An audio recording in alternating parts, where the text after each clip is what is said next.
The Sustainable Development Goals, such a simple little look at how we create a different world. Number one, end poverty in all its forms everywhere.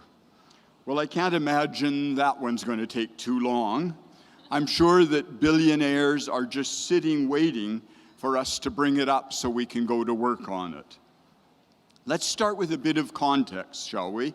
Let's imagine there are 100 of us gathered here, and we bring all our money and our goods and pile it here in front of me on the floor.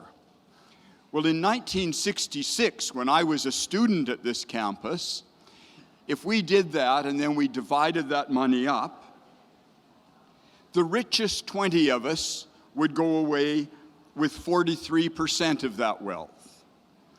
And the poorest 60 of us would go away with 32% of it. Not very fair, right?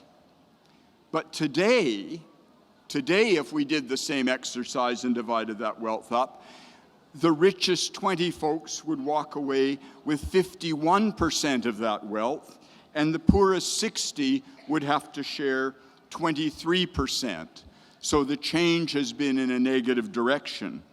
Some of you know the story of Gulliver's Travels, although the real book is not quite as light as the comics and the Jack Black movie. Its author, Jonathan Swift, had some interesting things to say. Nearly 300 years ago, he published an essay that we know today as A Modest Proposal, and it made a careful but sarcastic argument that the solution to poverty in Ireland at that time would be to sell the children of poor people to the wealthy. Let me just quote a little bit from it. A young, healthy child, well nursed, is, at a year old, a most delicious, nourishing, and wholesome food, whether stewed, roasted, baked, or boiled, and I make no doubt that it will equally serve in a fricassee or a stew, he wrote.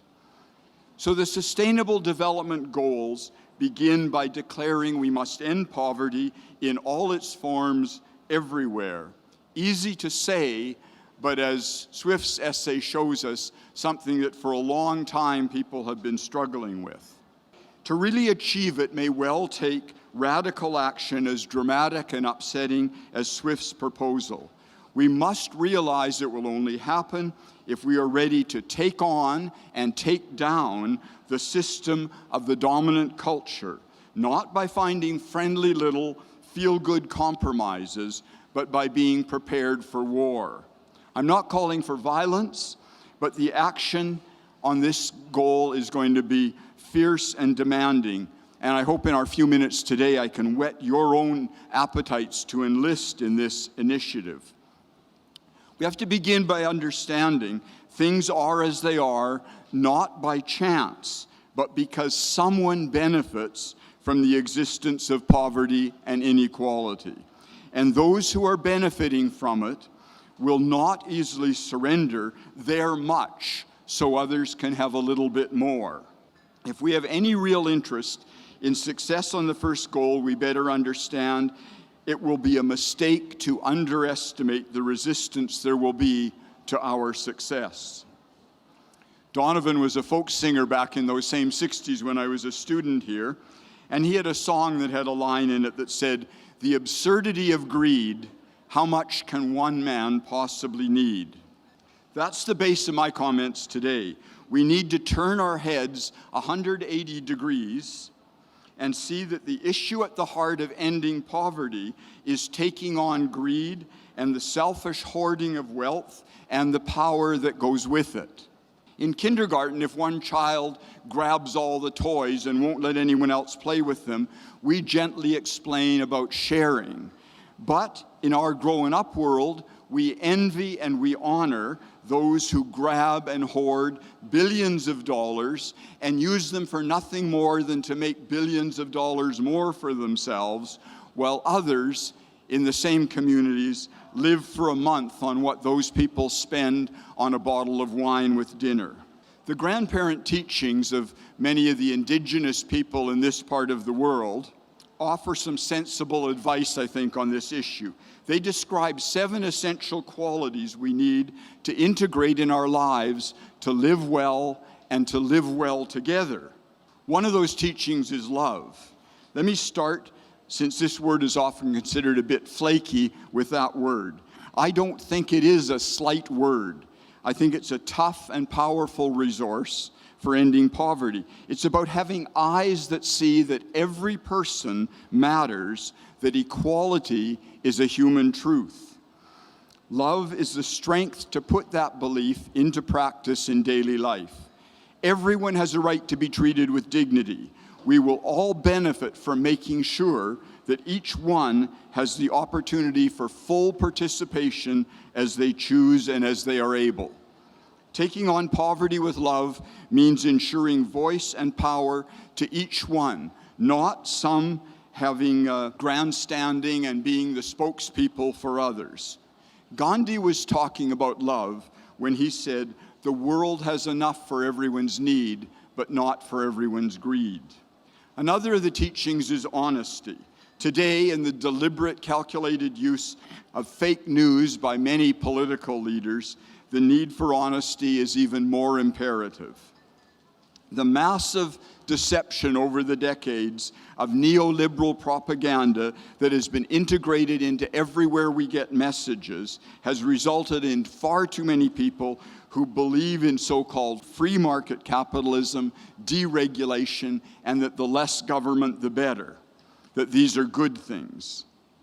And good they are for those that benefit from them, but it's not a strategy that will lead to an end to poverty. 60 years ago, family poverty in Canada was at a level of about 30%. And then governments came along in the early 60s that brought us Medicare, the guaranteed supplement to the old age pension, the Canada Pension Plan, a large investment in non-market housing.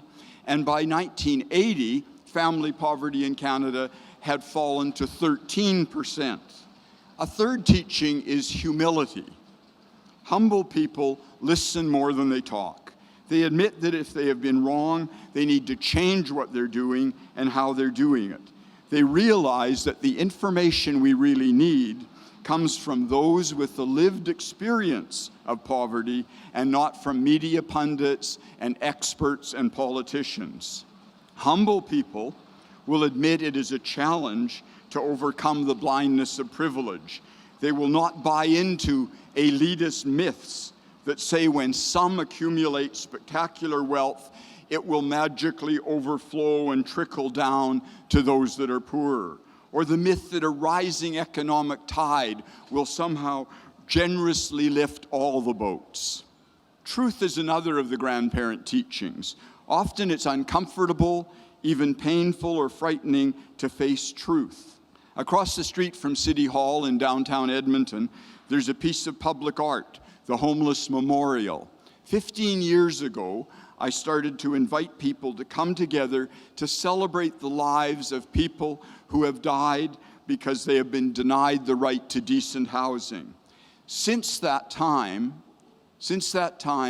we have honored the lives of 801 Edmontonians who have died too soon from the effect of just this one aspect of poverty. There is a lot of research that indicates the life expectancy and the quality of life for people living in poverty is dramatically poorer than for those that have wealth, years shorter. On one side of the little piece of paper that's scattered around here, you'll see a summary of some of the research identifying factors that make for a long and healthy life. They are all tied to wealth. Just in recent days, I've been reading articles about research on the dangers of poverty for early childhood brain development and about links between poverty and mental health. We need to bring this truth to the war to end poverty and not just believe the loudest voices from the top of the mountain. We need to read beyond the deceptive big print of the headline messages in the dominant culture and check the fine print too, where a very different message might emerge. Respect is another important teaching. We are quick to pass judgment on others. The cliches of poverty are linked to laziness and dishonesty. That might be helpful for those with their own greedy agendas, but they are not true, and they mislead us in assigning responsibility. The uneven distribution of poverty, much greater in the lives of populations such as Indigenous people, racialized and ethnic minorities, women, people with disabilities, is a reminder of the power that goes with wealth. And so let's appreciate that wisdom is another of those 7 teachings. Poverty can only be ended if the inequality and the greed that says great economic wealth is a positive thing and the pursuit of it is a worthy ambition is challenged and refuted. Wisdom calls for living justly, living with honesty, humility, respect, truth, and love. Wisdom says poverty is not their fault, but ours. All of ours are involved with this. It is not attacking an easy scapegoat, but taking on the hard work of tough problems. Wisdom is facing the truth, not sugarcoating it, but feeling its ugly, vicious reality. It is the sort of wisdom that supports the 7th of the teachings, courage. As we noted at the beginning, if we are to end poverty, we better not underestimate the opposition there will be. The world around is not sitting happily waiting for someone to take up this challenge. Those who are doing well, because they have great wealth and the power that goes with it, will do all they can to prevent our success. They have a multitude of tactics and weapons at their disposal. Token gestures, small measures, spare change tossed in a hat by us is not going to ever overcome those defenders of the status quo. We must achieve change that addresses inequality at its roots. We need to use active words when we talk about poverty.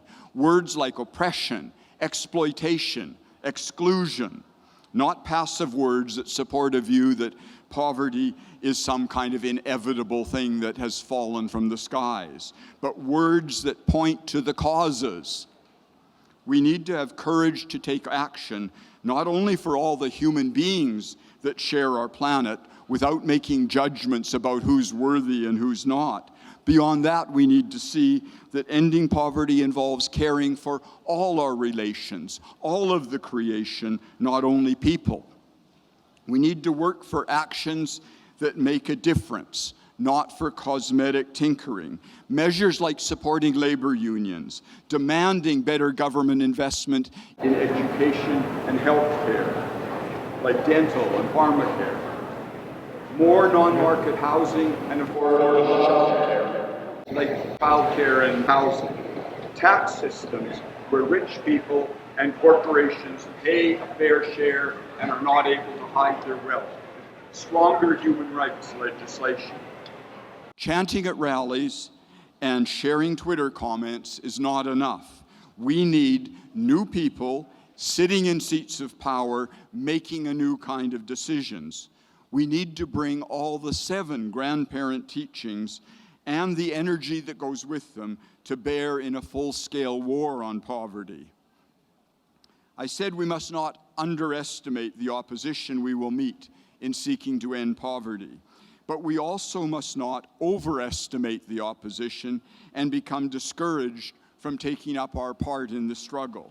Determined people with a vision of a better world can achieve amazing things. And if we don't, who's going to? Let me just finish by reading you one page from a little book that I've given over the years to my grandchildren. It's called A is for Activist, and it has, you can study all the letters from A to Z, but let me just tell you what page A says as we finish our thoughts about the call to end poverty everywhere. A is for activist. Advocate. Be an ally. Actively answer the call for action. Are you an activist? Thanks.